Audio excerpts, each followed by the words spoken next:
세 번째 공개 녹화 아, 벌써 세 방송을 번째인가요? 그렇죠. 네. 저희 왜냐하면 첫 번째가 맥주 사롱. 그렇죠. 이 네. 안에서 네. 굉장히 조촐하게 두 번째는 이제 국카스텐. 이번이 세 번째입니다. 드디어 좀 정식으로 저희들만의 공개 방송을 하게 되는 건데요. 10월 8일 한글날 전날입니다. 10월 8일 동교동에 있는 미디어 카페 후에서 합니다. 많은 잉사족 분들이 참여해 주시면은 같이 즐거운 시간을 가질 수 있을 것 같고요. 그날 봬요, 진짜. 네. 네, 잉사족 여러분들 만나고 싶습니다. 네. 기다릴게요.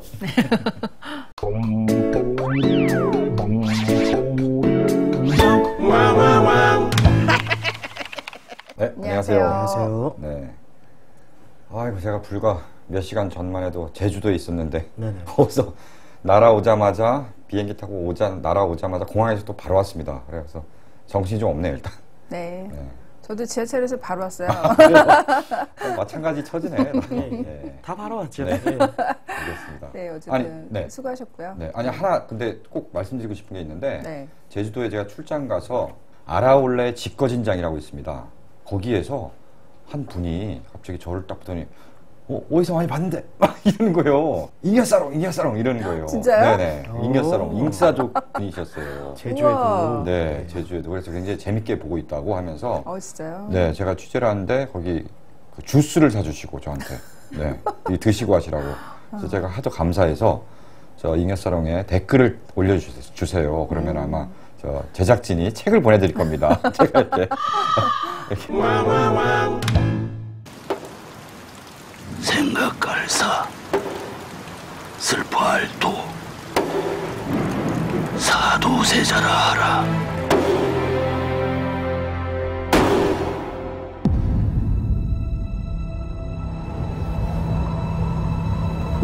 이것은 나란 일이 아니고 집안일이다. 사도 조선시대 이 영화를 다룬 주제를 놓고 우리가 모자는 또 이렇게 뭐 갓을 쓴 게 아니고 또 아니요. 굉장히 그 모자도 제가 오늘 주제에 맞게 만들어 드릴 수 있어요. 모자 한번 줘보세요. 됐어. 아니, 줘보세요. 아니, 군대 갔다 온 사람들 다 알잖아요. 모자 이렇게 접어갖고 네, 왕모자 네. 만드는 거. 아, 진짜요? 네. 아, 어떻게 하는지 모르세요? 네, 괜찮습니다. 저는 왕이 아니기 때문에. 네, CG로 지난번 네. 용팔이 편 CG 좋더라고요. 승현 씨한테 이렇게 보자 쉬운 거. 사도 보셨죠? 뭐 네. 이번 벌써 200만 넘었다고. 뭐 추석 영화로 좀 작품을 이렇게 막 골랐는데 막상 보고 막 당황했잖아요. 이거 추석 전에 보기에는. 근데 사실 저는 오히려 요즘 같은 시대에 이제 추석 때 이제 가족끼리 손잡고 딱 볼만한 그런 작품이 아닌가 싶습니다. 가족끼리 손잡고 볼 만한 작품 네. 맞나요?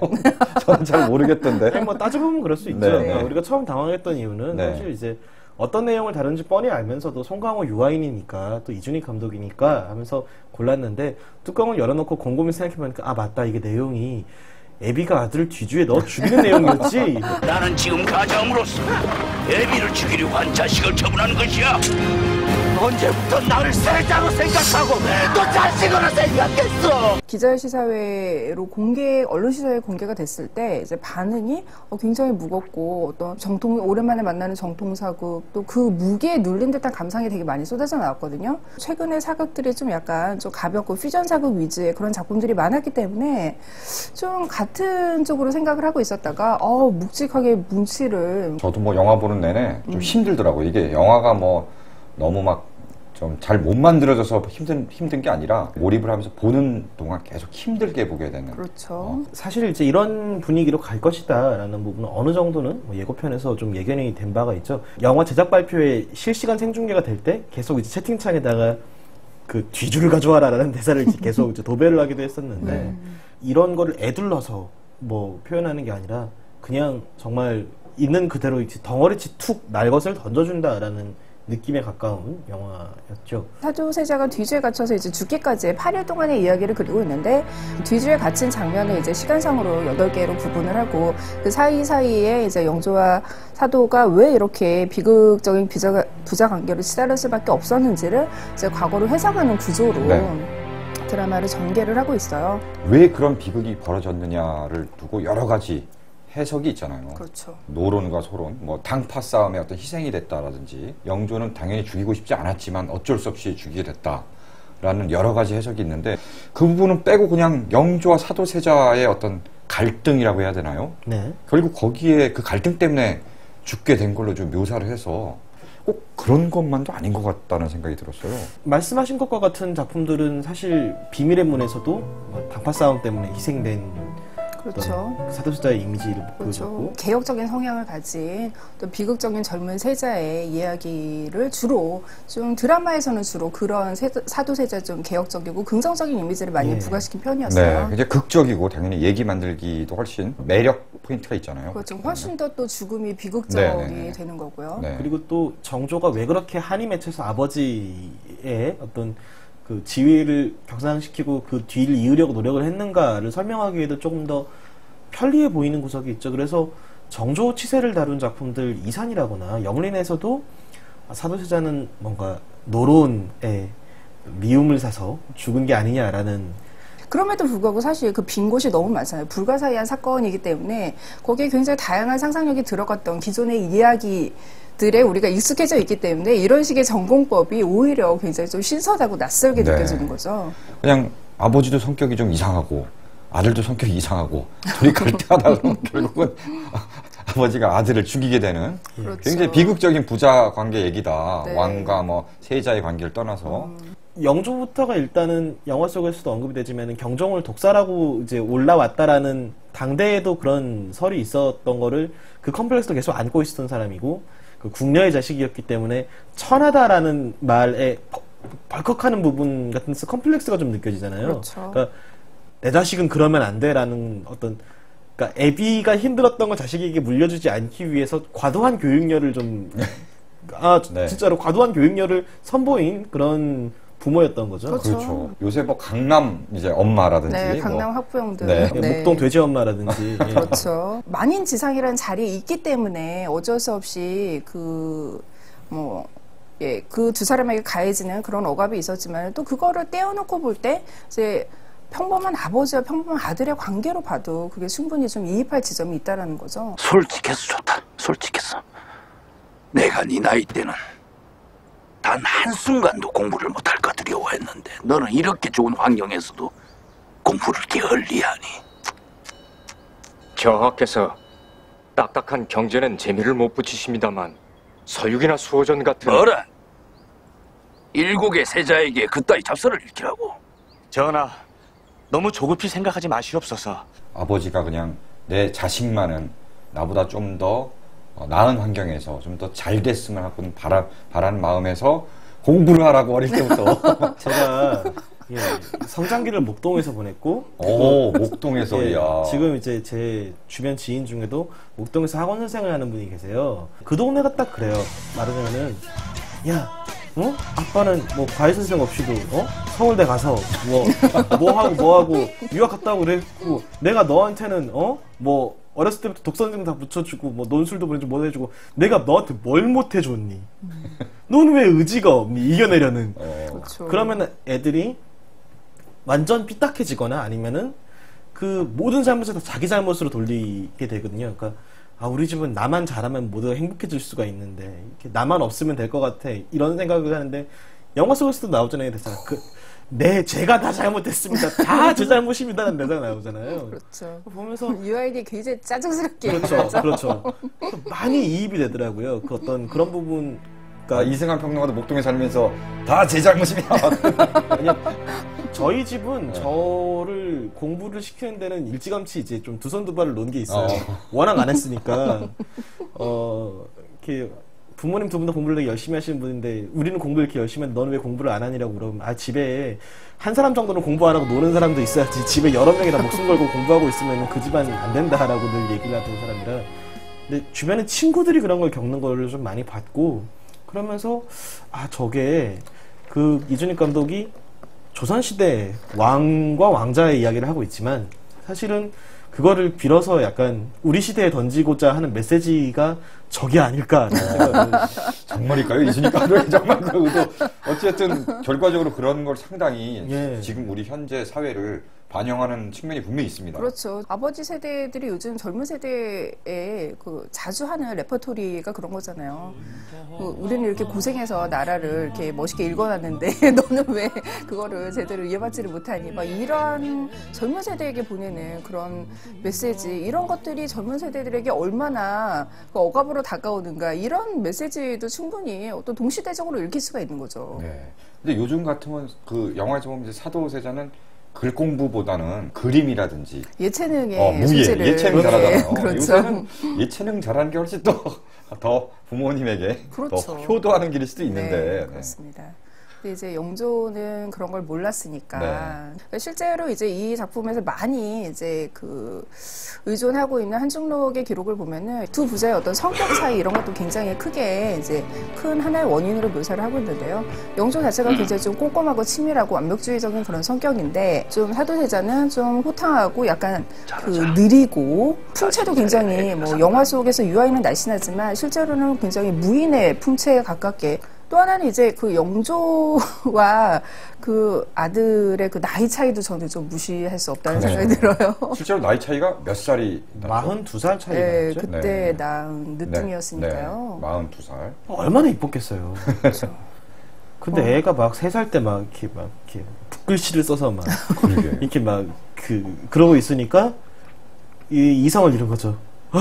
천재구나. 얘는 나의 세자. 완전 영재 교육 막 이런 거 하면서 영재 교육 돌입 들어간 거예요. 오죽하면은 그 영조가 그 2살 때 세자를 책봉하는데 그게 조선시대 그 최연소 세자 책봉 기록이라고 해요. 그렇게까지 그 조선시대 세자에 대해서 영유아기에 대해서 자세하게 묘사한 기록이 별로 없는데, 사도세자는 4살 4개월 때 기기 시작하고 6개월 때 영조가 부르면은 그 부름에 응답을 했다 뭐 이런 식으로 굉장히 구체적으로. 좀 과하게 좀 미화된 기록 아닌가요? 그러니까 그게? 너무 이렇게 기대를 하다 보니까 이제 그냥 옹알이 한 것도 왠지 대답한 것처럼 느껴지고. 그게 그러니까 기대가 크면 좀 그런 게 있어요. 그러니까 저도 부모님이 좀 늦게 본 아들인데, 네. 그러니까 저도 태어난 지 몇 개월 만에 말을 하기 시작했다고 다들 흥분하셨는데, 그게 이제 입으로 침방을 뭔가 만드는 사도세자와 겹치는 아니야, 부분이 아니야. 많아요. 목동에서 이제 조기교육. 그 분위기가 비슷하다는 거죠. 그러니까 애들 입으로 침방을 만드는 거 있잖아요. 네네. 이거 그거를 다들 이제 애가 엄마를 하는 줄 알고, 전 실제 말은 3살 때 했다 그러거든요. 네네. 너무 기대가 크면 모든 게 다 과대 해석되게 되는 거죠. 사람들은 다들 이제 부모님들 나중에 그런 얘기해요. 넌 참 어렸을 땐 정말 똑똑했는데 우린 너 천재인 줄 알았어 라고 얘기하는데, 여기서도 그래서 똑같이 나왔잖아요. 네가 어렸을 땐 참 총명했는데. 그때 과하게 감정이입을 하셨어. 그 영화 보면서 사도세자에게 굉장히 감정이입을 많이 하고 보신 것 같아요.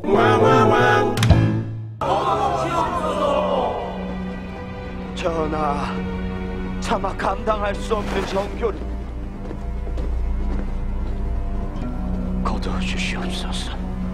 전하, 세자에게 보위를 넘기신다는 전교를 거두어 주시옵소서. 내가 임금의 자리에 연연치 않는다고 몇 번을 말해야 하느냐?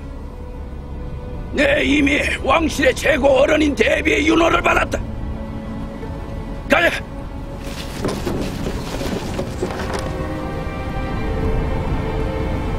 송강호 없이는 이 작품은 성립이 안 되는 작품이잖아요. 그렇죠. 본인이 스스로 자기가 왕을 연기한다면 자기는 영조를 꼭 해보고 싶다라는 말을 한 걸로 알고 있어요. 네, 실제로도 제일 먼저 캐스팅된 게 이제 송강호고. 네. 이렇게 순수하게 광기에 어린 인물을 연기를 하는 거는 거의 남극일기 이후로 처음이 아니었나. 이 남극일기는 사실 진짜 송강호의 연기는 엄청났거든요. 근데 영화는 망했잖아요.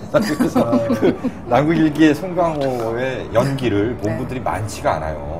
근데 저는 그 송강호의 광기 어린 그 연기를 보면서 와 정말 연기 대단하다라고 소름이 쫙 돋았는데, 이 영화에서도 그 영조가 그 안에서 그 사도를 바라보는 그 복잡 미묘한 심정이 그 표정에서 드러나는데 어렸을 때는 막 그렇게 막 아들 자랑하고 싶어가지고 막 신하들 앞에서 막 뿌듯한 그런 표정 짓다가 그때는 영락없는 아들 바보의 표정인데 나중에 그 사도가 정말 미워서 막 소름 끼치게 막 막대하는 그런 표정에서는 진짜 너무 얄밉더라고요. 보는 사람이 좀 송강호를 네. 확 때려주고 싶었다요? 네. 근데 못돼 처먹었다는 생각이 들게끔. 송강호 요 근래 아버지를 연기한 작품들이 굉장히 많았잖아요. 그러니까 그렇죠. 괴물도 그랬고 의형제에서도 그랬고 그 우아한 세계. 예, 우한세계나 관상에서도 그랬고 굉장히 따뜻하게 잘 돌보고 싶어하지만 일 때문에라거나 떨어져 있다라거나 경제적 무능 때문이라거나 이런 것 때문에 자식들을 서포트해주지 못하는 아버지에 가까웠잖아요. 이 작품에서는 서포트는 완전히 다 해줄 수 있는 대신 자식의 날개를 그 아예 펴지도 못하게 옴짝달싹 못하게 하는 압도하는 아버지로 나오니까 어떤 송강호가 가지고 있는 전혀 다른 색깔을 또 이번에 보여줬다는 느낌이 들고 그 아버지로서의 뿐만이 아니라 제일 얄미웠던 게 너무 미워하셨네요. 아니 영화 그게 아니라 보면서. 연기를 너무 잘했어요 아. 진짜. 저는 여태까지 송강호 영화를 보면서 송강호를 한 번도 이렇게 미워한 적이 없었는데 이 작품에서 너무 미운 게 그 아버지로서의 아버지도 그렇지만은 그 부인들을 대할 때요. 정말 많은 그 40년의 시간을 연기하면서 굉장히 많은 후궁이 또 등장을 하지 않습니까? 중전과 뭐 사도세자 생모인 영빈이 또 따로 있고 또 60대가 되어서 맞는 15살짜리 정순왕후가 또 있고요. 네네. 그러니까 또 그 뭐 사도를 미워할 때 또 굉장히 예뻐했었던 또 문수건이라는 존재가 또 등장을 하고요. 굉장히 많은 처들이 등장을 하는데 그때 정말 그 자신의 정실을 굉장히 못마땅하게 생각하고 네. 미워하고 또 굉장히 예뻐하는 후처들은 굉장히 또 그렇게 막 입에 혀처럼 또 이렇게 달달하게 굴고 이러는 변화 과정이 너무 얄미운 거예요. 거기서 영화에서 딱 보는 게 이제 그 궁녀가 딱 일단 그 네. 물을 이렇게 딱 이제 그렇죠. 대령하잖아요. 그걸 슬쩍슬쩍 뒤 씻는 훔쳐보는데, 물, 예. 슬쩍슬쩍 훔쳐보면서 뭔가 말은 안 하고 그 자리에서. 그러니까 그때 막 사도를 혼내는 심각한 장면이었잖아요. 그러면서 슬쩍슬쩍 훔쳐보더니 다음에 임신을 해 있고. 아 근데 그거는 저는 이게 그게 있는 것 같아요. 영조가 아버지를 닮았어. 이렇게 숙종이 그렇게 영조도 굉장히 좀 기라성 같은 배우들, 뭐 최불암부터 시작해서 이제 기라성 같은 배우들이 다양한 얼굴을 연기를 하는데 굉장히 좀 정치적이고 노회한 그런 왕으로서의 그리고 굉장히 아들에 대해서 좀 냉혹한 그런 측면을 보이는 그런 군주로서, 그러니까 정치적 인간 영조로서의 그 모습이 많이 비춰졌다면 여기에서 송강호가 연기하는 거는 정말 그 우리가 기존의 이미지에 가려서 보지 못했던 영조의 그런 찌질하고 그런 모습까지 다 드러냈다는 점이 좀 대단한 것 같아요. 송강호가 왜 내가 영조 역을 그 전부터 꼭 해보고 싶었는지를 그대로 보여줬어요, 영화에서. 사도세자 유아인은 네. 최근에 뭐 베테랑을 통해서 또 갑자기 확 주목받았다가 이번에는 네. 진짜 뭐 강유정 영화평론가가 얼마 전에 한 영화 프로그램에서 표현을 한 게 굉장히 적절한 게 얼마 전까지는 그 하정우라는 배우가 한국 영화의 길을 다 네. 몽땅 흡수하는 그런 느낌이었다면 최근에는 유아인이 그런 것 같다.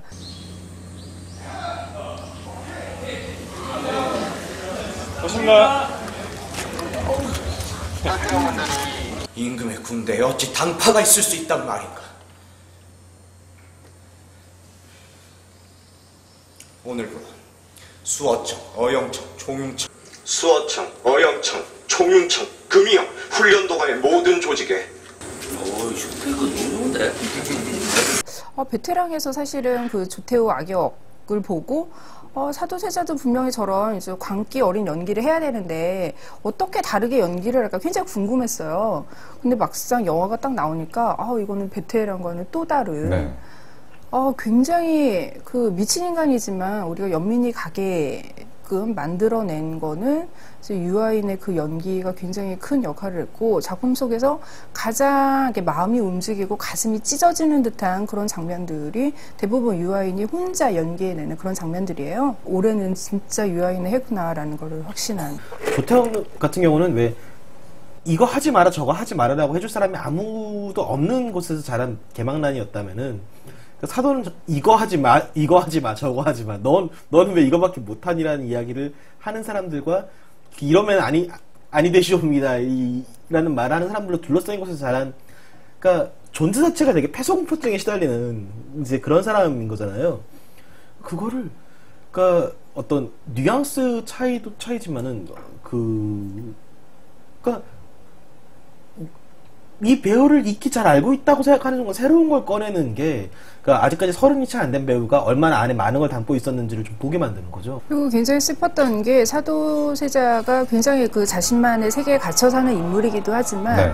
또 자신이 사랑받지 못했기 때문에 자신이 사랑하는 인물들까지도 같이 영조에게 미움을 받고 멀어질 수밖에 없었다라는 거를 굉장히 또 잘 표현을 하죠. 극 중에서 이제 그 생모인 영빈의 회가변을 하는 장면이 이 장면에서 가장 좀 또 굉장히 드라마틱한 순간 중에 하나인데, 거기에서의 유아인 연기를 보고 눈물을 안 흘리는 사람은 전 좀 약간 감정이 메마른 사람이 아닌가 싶을 정도로 굉장히 슬펐던 장면이었어요. 죄송합니다. 거기서 우는 분들은 그렇게 많지 않았던 것 같은데요. 그랬나요? 네. 제가 너무 울어서 네, 그랬나 보네요. 네. 그리고 너무 건조한 거예요. 좀 촉촉해질 필요가 있어요. 절 4번 하는 그 장면 말씀하신 거죠. 절 4번 하고 이제 새손한테도 네. 너도 4번 해라. 4번 해라. 뭐 그래서 이런. 이제 그 가마 앞에서 네네. 자신이 이렇게 칼을 막 휘두르면서 네네. 물러거라 하면서 이렇게 가는 장면. 그 장면에서의 연기가 좀 미친 연기예요. 유한 표정이 네네. 이미 얘는 생을 포기했구나. 자신의 앞날을 예감하고 있구나라는 거가 그 표정에 이미 다 드러냈거든요. 영화를 다시 한번 보겠습니다. 그때 한번 제가 울어보도록 제가 이 배우가 대단한 게 보면 요 몇 년간 선택한 작품들이 다 이게 이 사람의 커리어 하이고 이제 이것이 레전설로 남겠구나라고 생각했던 작품들을 그 다음 작품에서 계속 뛰어넘는 행보를 보여주고 있잖아요. 네. 밀회도 그랬고 베테랑도 그랬고 사도도 그랬고 물론 중간에 한 작품 정도 제가 빼먹은 것 같지만 그건 있도록 하고요. 네. 곧 또 다른 사극에서 네. 이제 그 이방원의 그 소년 청년 시절을 연기한다고 하니 그것도 많이 여러분 기대를 해주시고요. 왜 방송에서 영업을 하세요? 어떻게 보면은 그 군대 가기 전에 보통 그 많은 배우들이 그 어떤 부담감을 느끼고 뭔가 무리수를 둬서 이제 임팩트를 남기려고 하는데 어깨에 힘이 많이 들어가 있는 경우가 많죠. 근데 이 배우는 그런 조바심이 안 보여요. 어떻게 보면 유아인의 연기가 좀 베테랑의 조태호도 그렇고 사도도 그렇고 좀 그 에너지를 좀 과잉되게 표출하는 그 캐릭터 자체가 그렇기 때문에 과잉 연기를 싫어하는 분들은 연기 스타일 나하고 안 맞는다라는 생각, 그거는 취향 차이니까 그럴 수 있지만 적어도 그 두 역할만은 정말 그런 유아인 특유의 어떤 폭발시키는 그런 캐릭터 연기가 없으면 성립되지 않는 그런 역할이었다는. 과잉 연기가 싫으신 분들은 미래를 다시 보세요. 그렇습니다. 네, 유아인이 항상 힘이 들어가 있는 건 아닙니다. 네. 그렇죠. 또 영화를 보면서 또 하나 놀랐던 것은 그 문근영의 등장. 네. 지금 세자가 정의궁으로 칼을 들고 갔습니다, 어머니. 지상전하께서 화를 당하실지도 모릅니다. 지금이라도 막지 않으면 대자의 세속까지 모두 다 죽습니다, 어머니. 문근영이 근데 이렇게 존재감이 없어졌나요? 별로 존재감이 없어요, 문근영이 등장하는. 근데 저는 그래도 해경공 씨 이 캐릭터 자체가 그거에서 차지하는 비중에 비하면은 문근영이란 배우가 있었기 때문에 이만큼이라도 인지가 될 수 있었다라는 느낌은 좀 있어요. 이게 한중록을 되게 프라이머리 텍스트로 놓았음에도 불구하고 해경공 씨가 극 중에서 차지하는 비중은 되게 작잖아요. 그렇죠. 저는 문근영 배우에게서 늘 느꼈던 어떤 안타까움이나 아쉬움 같은 게 이제 성인 연기를 할 때도 어딘가 이게 그것이 확 와닿지 않는다라는 느낌이 있었는데 이번에는 심지어 필모 중에 첫 어머니 연기잖아요. 그러니까 유아인에게도 어머니 연기가 처음인가요? 그렇죠. 문근영 유아인에게도 첫 아버지 연기인 동시에 그 문근영에게도 첫 어머니 연기인데 그게 어색하지 않게 해냈다라는 것, 그리고 그 어떤 비극이 시작되는 거를 이제 영빈에게 가서 알리는 대사가 굉장히 중요한 대사인데 그 장면이 굉장히 임팩트 있게 잘 나왔다는 부분에서 저는 문근영 배우는 자기 몫을 다 했다라고 생각을 하는 편입니다만 이건 제가 문근영 씨 팬이어서 아니 뭐 사실 영화 자체에서 차지하는 비중이 적어서 존재감이 없다는 거지 문근영 씨가 뭐 연기를 잘 못한다거나 뭐 그래서 존재감이 없다는 뜻은 아니었습니다. 그렇죠. 지금 네. 뭐 영화 후에 인터뷰에서 계속 이준익 감독이 문근영 배우한테 고맙다라고 계속 얘기를 하는 이유가 있어요. 네. 솔직히 분량이 적어요.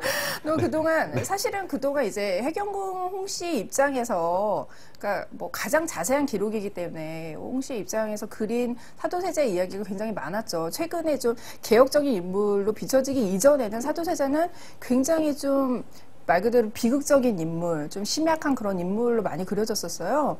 뭐 요새는 뭐 정보석 씨나 최수종 씨가 연기하는 이미지만 봐도 굉장히 유약하고 그런 이미지가 있었는데 그때 그러니까 기존에 보여줬던 이미지에서 완전히 좀 거리를 두려고 했었던 것 같아요. 그래서 이제 이번에는 해경궁 홍 씨보다는 이제 생모 영빈의 비중을 확 눌리고 그래서 그 해경궁 씨의 부분은 정말 좀 저도 이 작품에서 가장 아쉬운 점 중에 하나인데요. 혹시 문근영 씨한테 미안해서 뒤에 정조춤을 좀 길게 넣었나요?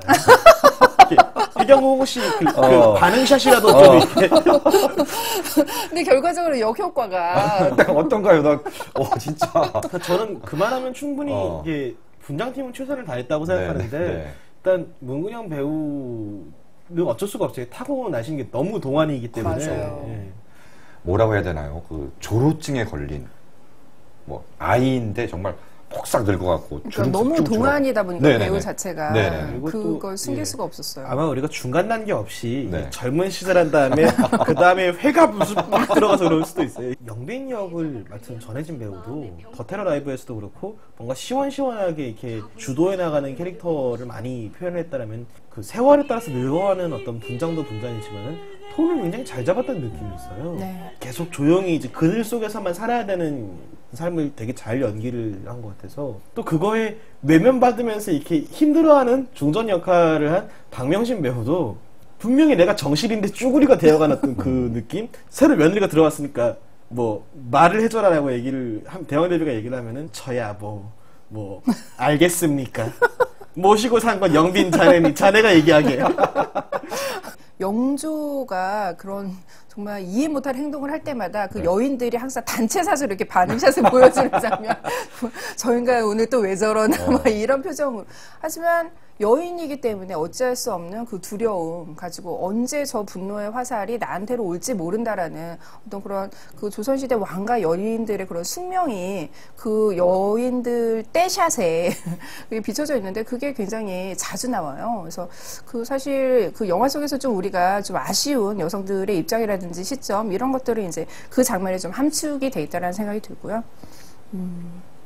그리고 여성 이제 관객으로서 그 부분에 또 특히 더 이제 생각하면서 그렇죠. 네. 뭐 또 한종록이 또 이제 그 되게 보기 드문 여성 문학이었다는 걸 생각하면 아쉬운 부분인데 어떤 그런 부분에서 그 시설을 가장 잘 보여주는 어떤 배역이 이제 대왕 대비인 김혜숙 배우였던 것 같은데 네. 그러니까 되게 김혜숙 배우를 거기에 딱 캐스팅을 함으로써 이준익 감독이 약간 분량상의 부족함을 방점을 좀 찍으려고 했던 게 있는 것 같아요. 네. 무게감이 있잖아요. 일단 회초리 치는 장면 네. 얼마나 통쾌합니까?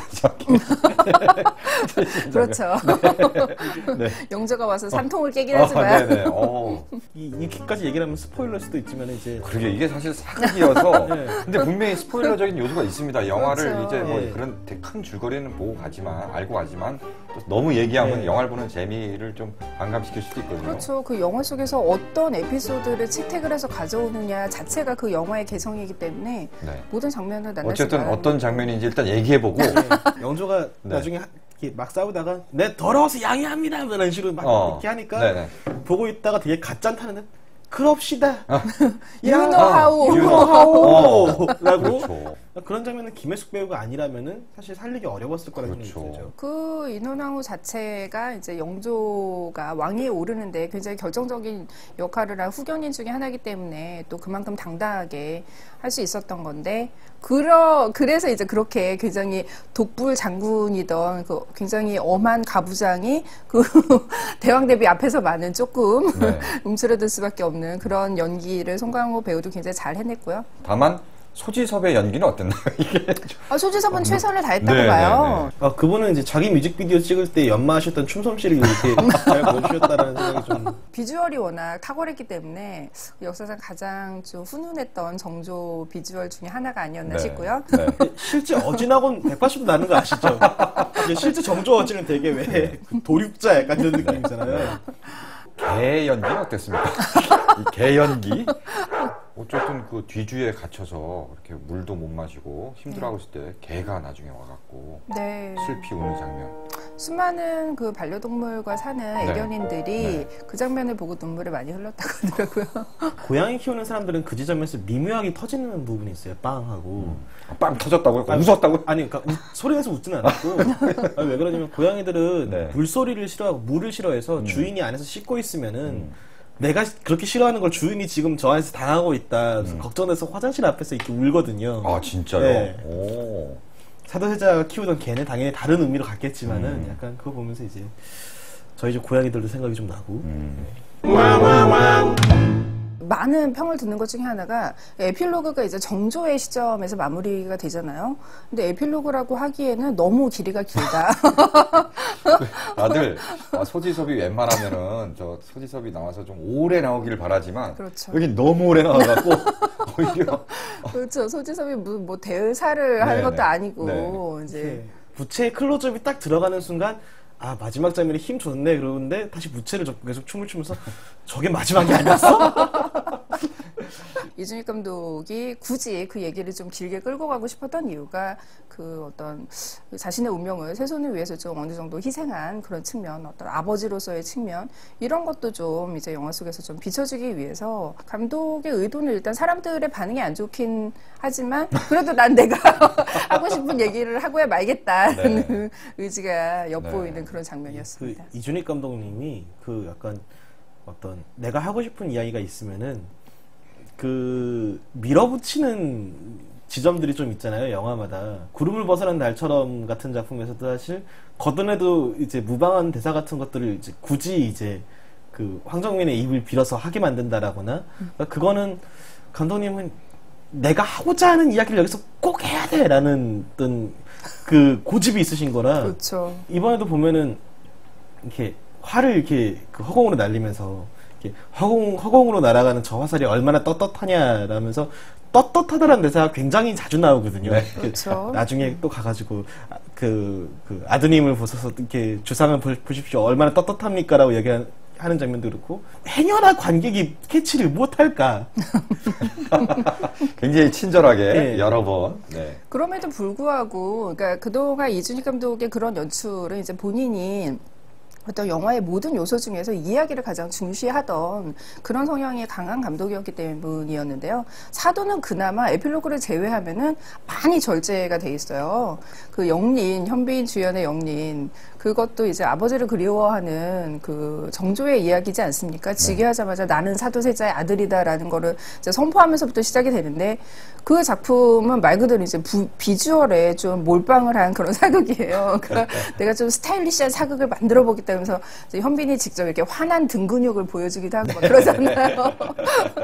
그래서 그 작품하고 비교해 보면 사도세자, 그러니까 사도라는 영화가 얼마나 비주얼도 오로지 자신이 하고 싶은 이런 이야기 보여주고 싶은 주제를 위해서 이제 절제를 했는가 이런 게 잘 느껴지죠. 또 미니멀하게 담아낸 게 그렇다고 뭐 고증에 어긋났는가라고 생각하면 또 그것도 아닌 게 기록상 영조가 굉장히 검소한 왕이었다고는 해요. 그렇죠. 예, 자기 처서에 이제 문풍지에 구멍이 뚫렸는데 자기가 직접 이렇게 그 창호지를 발라서 썼다라는 기록도 있으니까.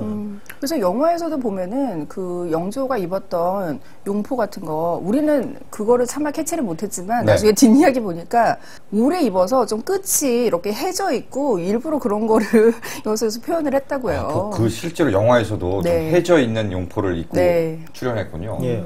원래는 용포는 하루 입고 벗은 다음에 다시 안 입는 게 그 원래는 법도라고 하는데 어떤 그런 예외적인 부분들이 디테일이 좀 숨어 있는 거죠. 다만 이 제작비가 이게 거의 한 100억에 가까운 작품이다 보니까 그 돈을 다 어디다 썼지라는 생각을 화면을 보면서 좀 하실 수도 있었어요. 비주얼이 뭐 이렇게 화려하지 않으니까 돈 어디다 썼지 하지만 오히려 안 화려하게 보이는 것도 그렇죠. 돈이 많이 든다. 그렇죠. 네. 그렇다고 그게 아예 무채색의 사극이 아니라 굉장히 그러니까 제가 오늘 이렇게 붉은 옷을 입고 온 게 좀 저는 해경궁 홍씨 약간 빙의가 돼서 하늘 표현하기 위해서 이렇게 입고 온 건데 굉장히 붉은 하늘 그 어둠으로 그냥 뒤주의 그림자로 가리고 있는 것 뿐이거든요. 우리가 이 프로그램 몇 년 하면서 는 능력이라고는 끼워 맞추고 자기한테 포커스 오게 하고 이거밖에 없어.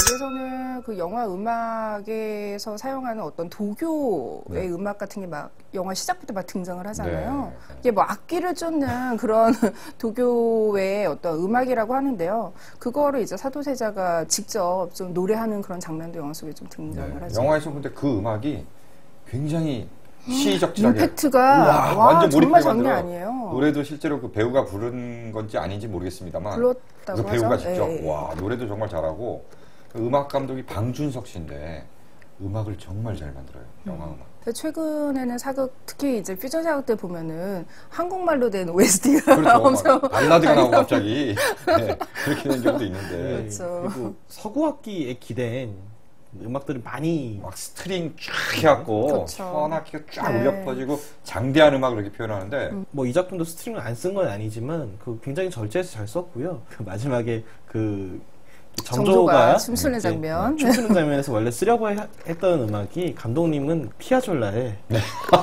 오블리비언을 쓰고 싶으셨대요. 탱고에 맞춰서 춤추는 정조를 볼 뻔. 나가다가 막판에 좀 진짜 안 그래도 그 장면이 좀 약간 뜬금없는데 음악까지 그렇게 되면 더 진짜 네. 뜬금없어질 뻔했습니다. 네. 그래서 이제 인터뷰를 인용하자면 네. 오블리비언은 망각이란 뜻인데 네. 인간이 지옥에서도 웃을 수 있는 것은 망각 때문이다. 그래서 그 음악을 쓰려고 했으나 판권이 너무 비싸서 포기했다. 그래서 방준석 음악 감독에게 망각의 춤을 출 수 있는 음악을 만들어 달라고 했다라고 하셨는데 정말 판권이 비싼 게 얼마나 다행인지 몰라. 또 비주얼적으로도 이제 사도의 캐릭터, 그러니까 사도의 어떤 비극을 그 압축해주는 장면 중에 하나가 이제 사도세자가 계속 이렇게 엎드려 있는 장면이죠. 네. 일단 영조 자체가 그 양위파동을 5번이나, 8번인가요? 그 굉장히 자주 했던 문제니까. 그렇죠. 최초로 뭐 사도가 5살 때부터 그 양위파동을 해서 5살 된 어린 사도가 이제 석고대제를 하는 그런 장면도 뭐 최근 비밀의 문에서도 그게 좀 많이 등장을 했었고요. 그 장면 볼 때 네. 그냥 받아갖고 왕 해버리지 이런 생각이 들어. 왕 앞에 그 납작 엎드릴 수밖에 없는 그 모습 자체가 그 아버지와 왕이기, 그러니까 아버지와 아들이기 이전에 이 사람들은 어쩔 수 없이 정치적인 그 입장에 선 그 왕과 좀, 그러니까 권력을 놓고 다투는 그런 정적일 수밖에 없겠구나라는 생각이 너무나 그 자세에 계속 그 압축이 돼 있고, 이 자세가 나중에 이제 뒤주에 갇혀서 이제 죽을 때도 이제 몸을 펴지 못하고 그대로 이제 몸을 오그리고 죽는 그런 장면과 이어지면서 어떤 한 개인이 이제 권력이라는 것이 인간의 이상을 이렇게 펼치는 그런 자리이기도 하지만 그것이 또 한 인간을 얼마나 그러니까 억압하고 초라하게 만드는가 이런 거를 그거를 감당하지 못하는 인간, 심약한 인간, 어떤 사도라는 인간이 그거를 이제 감당할 수밖에 없는 운명 에 태어나서 결과적으로 거기에서 생기는 균열 때문에 이렇게 미쳐가고 죽어갈 수밖에 없었다는 걸 생각을 하면 그 장면이 반복될 때마다 굉장히 좀 슬프더라고요. 그렇죠. 그리고 또 심지어는 마지막에 이제 대처분을 마치고 네. 이제 경희궁으로 환공을 할 때도 이제 환영처럼 이제 굴복해 있는 세자가 이제 오버랩이 되잖아요. 왕족이라는 사람들이 어떻게 보면 굉장히 불행한 사람들이다. 항상 왕족, 왕가에는 항상 피와 고륙 상징이 있고, 진짜 뭐 형제, 뭐 부모, 자식 이런 게 다 이제 경쟁자이자 정적이자 저 사람을 없애지 않으면 내가 죽는다. 그렇게 해서 어렵사리 왕이 된다 해도 그 보면은 엄청난 그 결정을 결국 왕이 해야 되는데 그 무게감 감당할 수 있는 사람이 사실 얼마나 되겠냐는 거죠. 그렇죠. 대사가 실제로 그 실록과 승정원 일기에 기록되어 있는 걸 그대로 따왔더라고요. 다 막을 수 있나? 막을 수 있었나? 그럼 그리하라. 뒤에서 영조가 야 그거 내가 정한 건데 이유가 있어서 했겠지. 너 신하들 앞에서 그거 옮기자 그러면 너 내 입장이 뭐가 돼? 정말 네. 어쩌라는 거냐고. 진짜 답답하고 속 터지고. 보는 사람까지 정말 미치게 만드는. 야, 정말 미치게 만드는 내용이 그 바로 다음에 나오잖아요. 앞으로 그런 건 좀 내 의견도 물어가면서 해. 이게 한 다음에 다른 의견 들어와서 어찌하나 그러니까 그런 거 하나도 내 스스로 해결을 못하고. 이게 전형적인 진짜 그 네. 아버지가 아들 완전 주눅든 아들 다그치는 그 장면이 생각나더라고요. 그렇죠. 네. 그 신문 사회면에 가끔씩 그런 거 나오잖아요. 이렇게 성적 비관으로 이제 혼나던 뭐 이렇게 아들이 뭐 부모 해쳐 뭐 이런 것들 기사 나오면 우린 처음에 다 어떻게 저런 엽기적인 패륜적인 일이라고 이야기를 하면서 다른 이유가 있거나 이런 거 찾지만 또 그거를 이제 르포 기사로 또 들어가다 보면은 이 아이가 자라는 과정에서 부모와 어떤 관계를 맺었고 이런 것들을 보면서 이게 되게 비극적으로 생각하는 그런 사건들이 되게 많았잖아요. 그렇죠.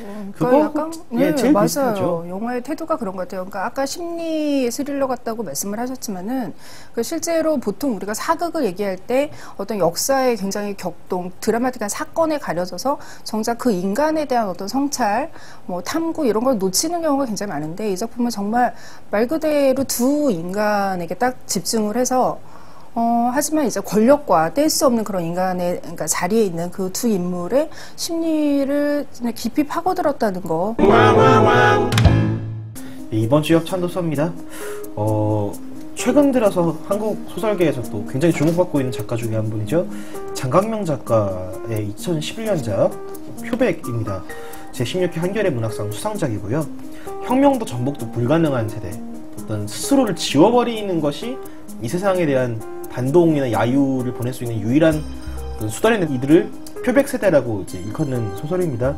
굉장히 암울한 또 소설일 수도 있는데요. 또 사도 자체가 좀 좌절된 아버지 세대에 억압당한 청춘들의 이야기이기도 하기 때문에요. 표백과 좀 만나는 지점이 있고 뒤주 형벌 못지않게 굉장히 파격적인 설정이 등장하는 그런 소설이기 때문에 또 미스터리를 읽는 그런 재미도 있으니까요. 네, 댓글 달아주시면 보내드리겠습니다.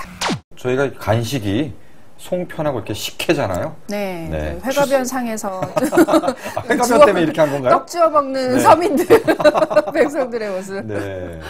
뭐 이제 추석이고 해서 네. 이제 풍성한 한가위에 이제 사도 영화도 보시고 네. 잉여사랑도 그동안 못 보신 게 있으면 좀 몰아보시고 네. 그렇게 하면 풍성한 한가위가 될 것 같고요. 저희는 이제 한가위 때문에 한 주 쉬고 네. 그 다다음 주에 또 찾아가니까 좀 아쉽지만 좀 기다려 주셨으면 감사하겠습니다. 엔딩곡 안 하시나요? 네, 엔딩곡 해야죠. 엔딩곡 심플합니다. 아까도 얘기했지만 결국은 이게 어떻든 이제 부성, 이제 아버지에 대한, 그러니까 뭐 사도세자에게 어떤 명조도 아버지고 또 정조에 있어서도 또 사도세자는 굉장히 애틋하면서 자기가 평생 그 막 가슴에 품고 가는 아버지잖아요. 결국은 아버지에 대한 영화일 수밖에 없어서 그냥 싸이의 아버지를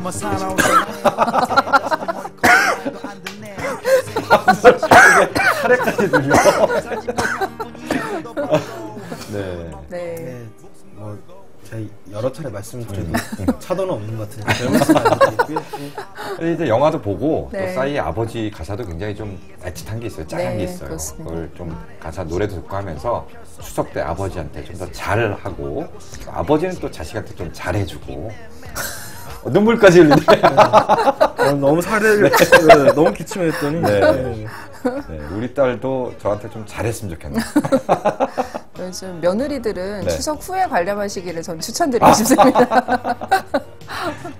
네. 네. 수고하셨습니다. 네, 추석 네. 잘 보내시고요. 예, 이승환 삼사원드립 지난주에도 저희가 추석 때 볼만한 것들을 제가 소개를 해드렸는데 이번 주에도 볼만한 거 소개해드리겠습니다. 연휴가 굉장히 또 길어요. 이게 또 대체 공휴일이 붙어가지고 그럴 때 나는 올라갔다 내려갔다 이 몇 시간 동안 뭘 보나 스타워즈를 보십시오. 이게 에피소드 6까지 나와 있고요. 곧 7에 나오니까 복습을 하는 기분도 있고요. 이게 명절 때 보기 좋습니다. 애들을 이렇게 닥달을 하면은 어려서부터 네가 다크포스에 물들 수도 있다라고 막 이렇게 하니까 애가 미쳐가지고 나중에 다스베이더가 되는 거 아니에요. 어떤 그런 교훈을 부모님에게 어필할 수 있는 작품 추천합니다. 스타워즈.